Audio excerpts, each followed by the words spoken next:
and let's start the show.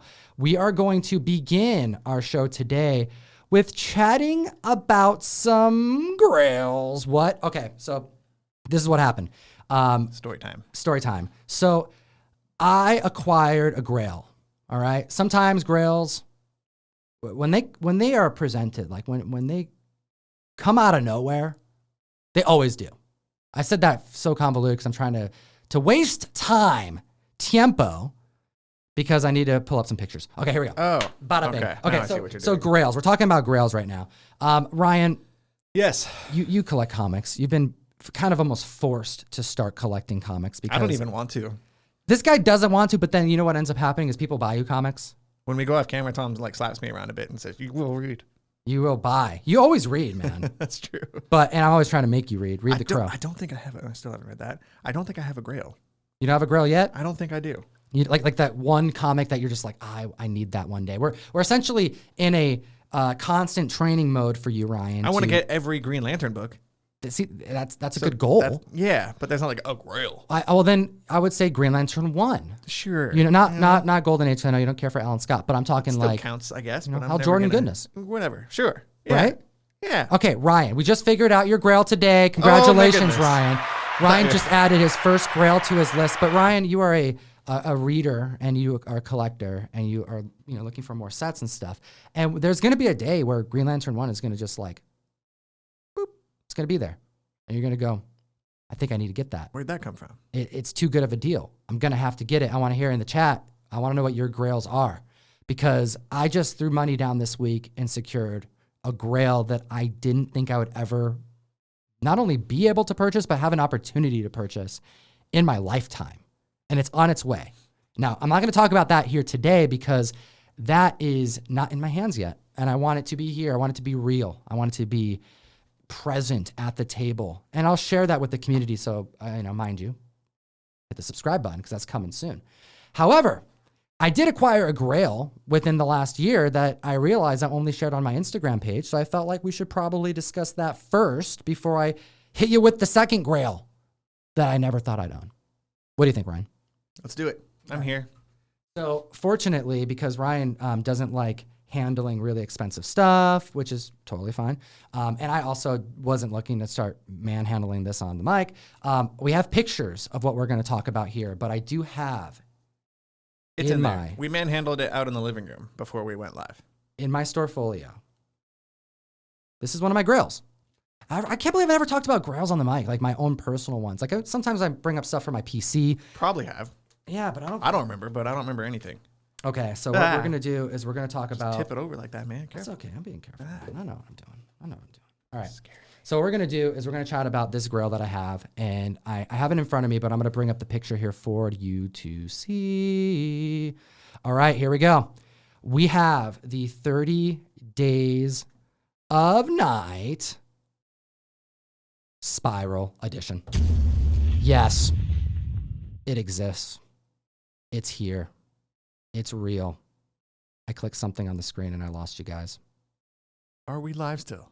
Shoot. Hold on. You got to love the live show. Come on. Testing. Oh, no. Oh, no. Hold on, guys. Sorry about that. Oh, goodness. What did you click? I clicked on something and then I lost everything. And now I'm just like randomly clicking on stuff. Let's see here. Dashboard? Is that right? No, that brings up a website. Oh, Streamlabs. This is great. Streamlabs are doing... Oh, it's right here. We good. We're back. Okay, here we go. This is what you come here for, Comic Fam. Whew. Slight hiccup. Unfiltered comic book themed content. They don't even care because they got the 30 Days of Night. They're looking at an insane grail here. So what this is, and I'm actually, I have it here in hand, but you guys can see the actual picture on screen. It's real. We have it. This is real. He has it. I don't have this. 30 Days of Night. You know, if you're not into horror comics, that's totally fine. You know, if you're not into kind of almost surrealism style art, that is what the legendary creator Ben Templesmith is known for. Also integrating some of the very first multimedia in comic books. I'm talking like Photoshop before Photoshop was really prevalently used. I'm talking like integrating actual pictures and then mixing that into the art and then adding a whole layer of effects on top of the paint and inks that he does separately. Like he's a very, very talented gentleman.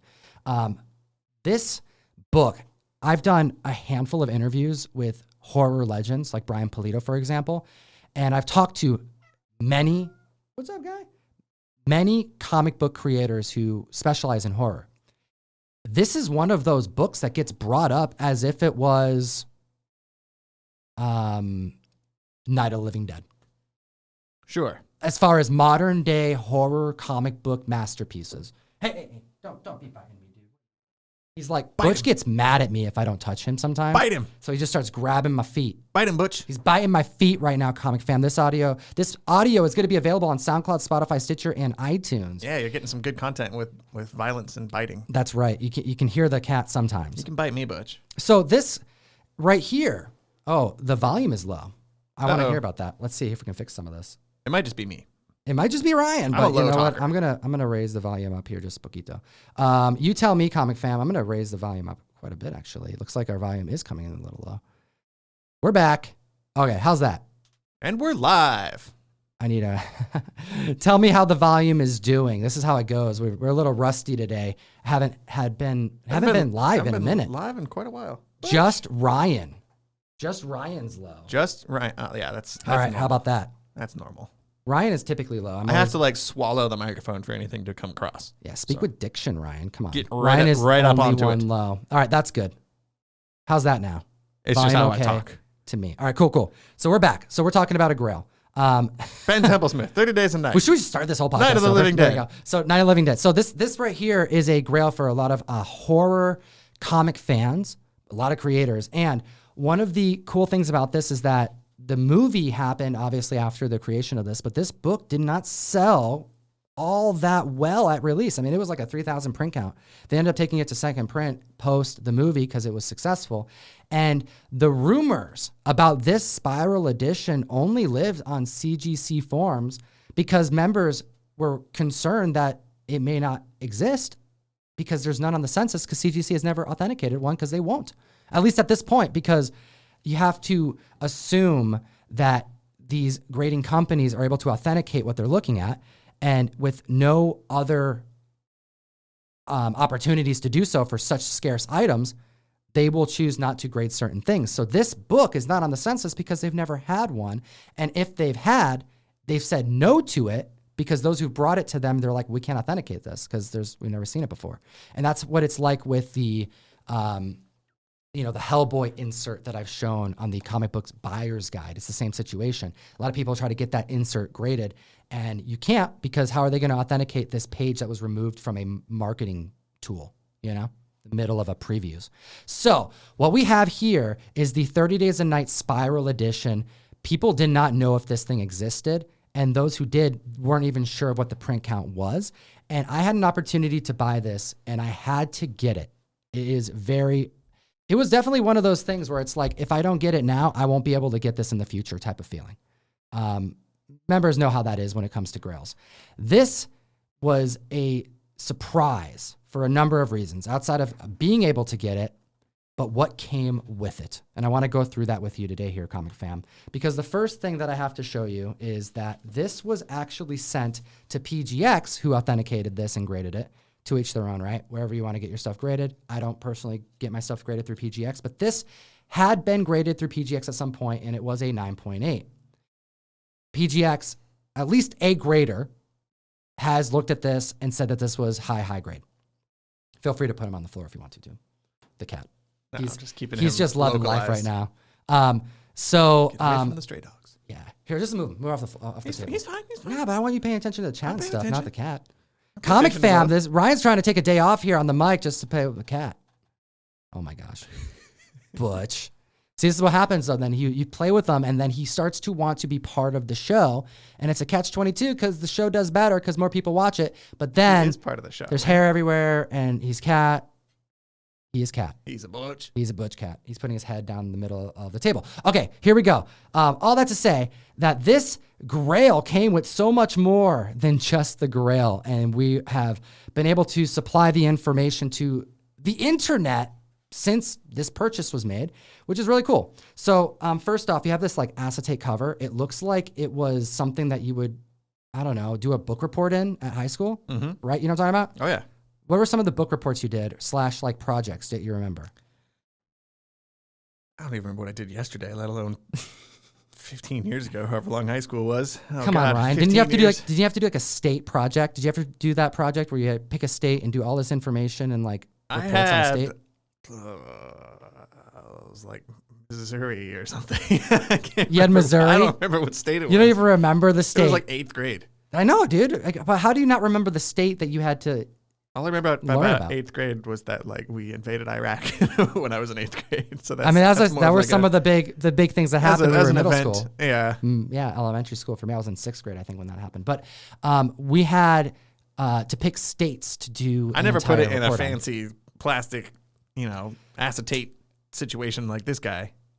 You've never used like one of these types of things to I would like staple it in the corner. It would have like cereal milk stains all over it. Well, my mom would make me go all out. And she'd take me to cooler. Staples, and she's like, you need to get the nice little acetate thing to put your book report in so it looks nice and whatever, okay? My mom did that when I gave you my resume at the bank.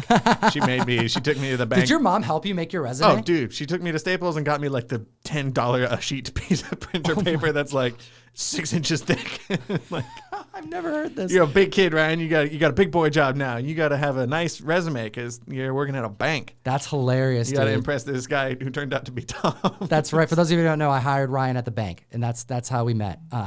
So your mom helped you with your resume, is what you're telling me. That's fantastic. Apparently not my report on Missouri or whatever. Yeah. It was an M state. It was an M state. It had a river. Well, you want to know something crazy? Yeah. Something a little eerie is that my state was Minnesota, also starting with an M. Craziness. Who would have thought that both of us would have picked a state that starts with M? Actually, I don't even think I got to pick it. I think I was like really I would not have ever picked Missouri. What's wrong with Missouri, Ryan? I don't know. I don't even remember it exists. You know what I do remember as far as Minnesota goes? Can you name all 50 states? Yeah, dude. Let's do it right now. The song of the 50 states. Florida, Mississippi, Alabama, Georgia, South Carolina, North Carolina, Tennessee. That's actually all I can remember. Is there a song? Yeah, well, there's like an ABCs for states? There's an ABC for states, but then They Might Be Giants also did the song of the 50 states where they go through a lot of them. But anyways, that's actually... Back on track. 30 days a night. We're getting back into it. Let's do this. So 30 days a night. So this right here is the Spiral Edition. And take a look at this. It is the exact comic, okay? And it is something that was supplied to stores, and it goes through just the pages. I mean, God, look at Ben T, damn it. He's so damn good. Like this I'm a sucker for like police car lights in moody environments. That's a weird thing I enjoy in comic books. And what's crazy, this is a young Ben T. This is like when he was just starting, like he would only begin his craziness in comics and his ability to channel like moods in pages because of his vibrance and use of colors and inks and negative space, like making Mignola proud. I mean, oh man, it's so cool. Steve Niles, come on. But anyways, this is the book. This is issue 1, and it's in a spiral bound edition, but it came with something else. And this is why I wanted to showcase something really cool about grails, and if you get lucky, certain collectibles. We don't know anything about this, right? Up until the last year. There was like really no proof on the internet. You can look it up. I've been hunting for this book for upwards of a decade, and I secured it last year. The person who sold this to me happened to have bought this at a really good time. The member who sold this to me, those of you who've been following the channel may actually remember who he is, and this is okay for me to say because he said he owned it on the mic, and where else did I get it from? This is the person who purchased the Marvel Previews 95 at 9.8 when they were still, to this day, under 5 on the census. Is that the Miles Morales thing? The Miles Morales preview. You actually had him on the show. Yeah, we brought him on in because he spent $2,000 for a book that people were scoffing at. And within a year, that book at 9.8 is worth over $18,000. So we're talking about someone who knows spec, and by and large, most collectors would view his level of spec as something that they just don't understand. Because he called that in a market where people literally made him feel like he needed to come on the mic to prove he bought it and say why he bought it, because he had so many people, I don't want to say making fun of him, but like I don't know, questioning, doubting, you know, like why? Oh, he must have so many of it. Like, all these crazy conspiracies when, by the way, in the last year and a half, there hasn't been an uptick on the census count. So for those of you who are naysaying Marvel Previews 95, saying, oh, there's just going to be a ton that are going to hit the market. Yeah, raw copies, low-grade copies, but the 9.8s are selling for 10 times what he paid for it because they were scarce, and they are still scarce. So he had this 30 days a night, and he sold it to me. Shout out. Very happy about this. What I wasn't expecting is for him to have more than just the Grail in this pile. What we have here is the original envelope that was sent to the store when this was sent. We got the documents. Absolutely, Ryan. Documents to prove our allegations. This person purchased this Spiral edition like years after it was created because he thought it was just a good purchase. What year did 30 Days a Night come out? Was it 2000? Way later than I thought. Yeah, mid 2000s. I was under the impression it was like a mid 90s book. No, it's like 2005, 6. Oh, I think the movie was 2006. I could be wrong about that. I don't have the dates. That sounds about right. Sounds about right there. But this right here is the envelope that came with his original purchase. And this envelope was sent with this spiral to the original store owner that received it.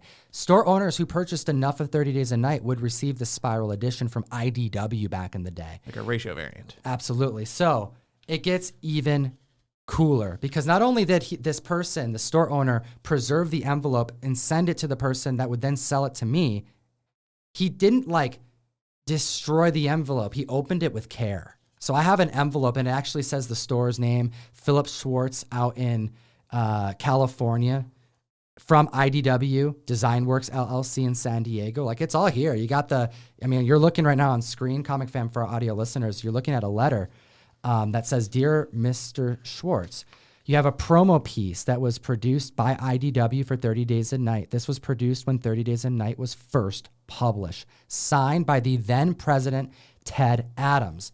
This is the original documentation that came with it, and it goes even deeper because what Philip would do, and there's a reason why I know all this, because I have another page here to read. The documents. More documents. Philip would find this at his store and wonder what the hell it was. So he emailed IDW in 2004, just 2 months later, after this was released and published and sent from IDW, the Spiral Edition, that again we know nothing about until this day. I think this is actually the first time on camera anyone's actually done this outside of me doing it on Instagram. But on YouTube, I don't think anyone's seen this on camera, nor any of this information being validated beyond the information provided to Key Collector, because I did the video and then told them this information so we can add context to a collectible, because that's how we do it. We have to do the hunt. This is the email that Phil sent, the store owner who received this back in 2004, with the response from IDW. Phil would say to his contact at IDW, I found a proof copy of 30 Days a Night with computer printed pages and acetate cover with the image on the top rather than on the bottom. The black plastic binding. I have not seen another like it, but on the inside, it seems to be something you sent to comic book stores trying to gain interest in your book. Can you tell me more about this? Do you still do this with new books? And about how many of these did you produce and distribute? Thanks, Philip. And thank you, Philip, for sending this email, because this right here may be the only documentation we know about this collectible, because thank you, Cindy Chapman, who was head of publishing at the time, responded. Let's show them the picture of this envelope first while I read you. We're just going to dox Philip Schwartz here. I know, right? Well, this is back in 2004. Hopefully you don't still live there. Yeah, this is a store. Anyways, let's keep that going. I'm not trying to dox anybody.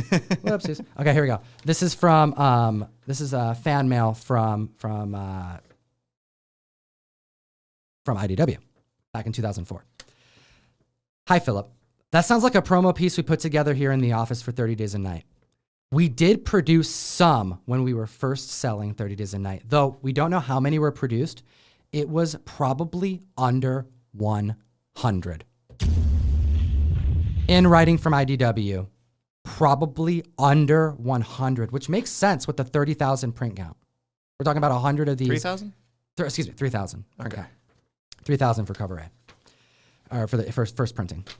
We no longer do this with new books. We may occasionally make a computer printed copy of a new book if we need to show it to someone before it's printed, but it's not something we do routinely. From Cindy.